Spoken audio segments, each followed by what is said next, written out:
dan merasa pasti akan hubungannya.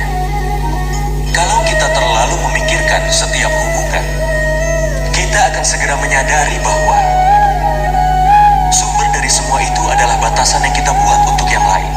Dan meski bila tanpa sengaja ada orang lain yang tidak sengaja menginjak batasan itu, maka saat itu hati kita akan penuh dengan kemarahan. Apa sebenarnya bentuk asli dari batasan itu? Pernahkah kita memikirkan itu?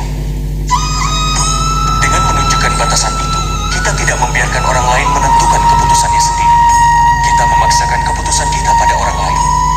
Dengan kata lain, kita menolak kebebasan yang dimiliki orang lain. Dan saat sebuah kebebasan ditolak, hatinya akan penuh dengan penderitaan. Dan saat dia menghancurkan batasan itu, hati kita akan penuh dengan kemurkaan. Bukankah itu yang selalu terjadi?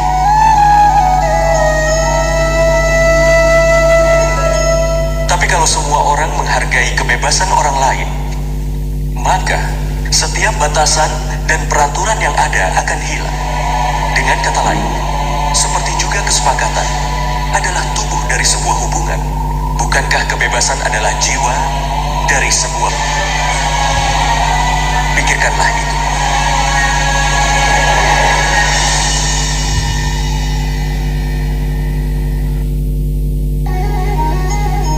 Di dunia ini, setiap orang punya kelemahannya sendiri dibandingkan yang lain.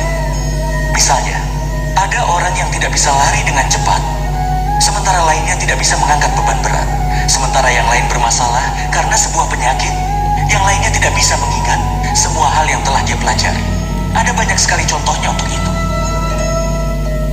Apakah kau mengenal seseorang yang memiliki segalanya? Dan satu-satunya kelemahan kita itu dianggap sebagai bagian penting dari hidup kita. Itu melahirkan kesedihan dan kekecewaan dalam hati kita sendiri. Kelemahan itu entah sebuah cacat bawaan atau diwariskan takdir dengan kelemahan yang sama, di mana seseorang yang terpengaruh olehnya tidak bisa mengalahkannya. Tapi ada juga beberapa orang di mana dengan kebenaran dan kerja keras bisa mengalahkan kelemahan mereka. Apa yang membedakan orang seperti itu dan yang lain? Apa kau pernah memikirkannya?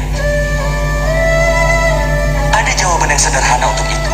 Seseorang yang tidak membiarkan kelemahan mengalahkannya, dan dia memiliki kebenaran di dalam hatinya, pasti akan mampu mengalahkan kelemahannya. Dengan kata lain, Tuhan mungkin memberikan satu kelemahan atau mungkin lebih, namun itu hanya ditentukan oleh orang itu sendiri.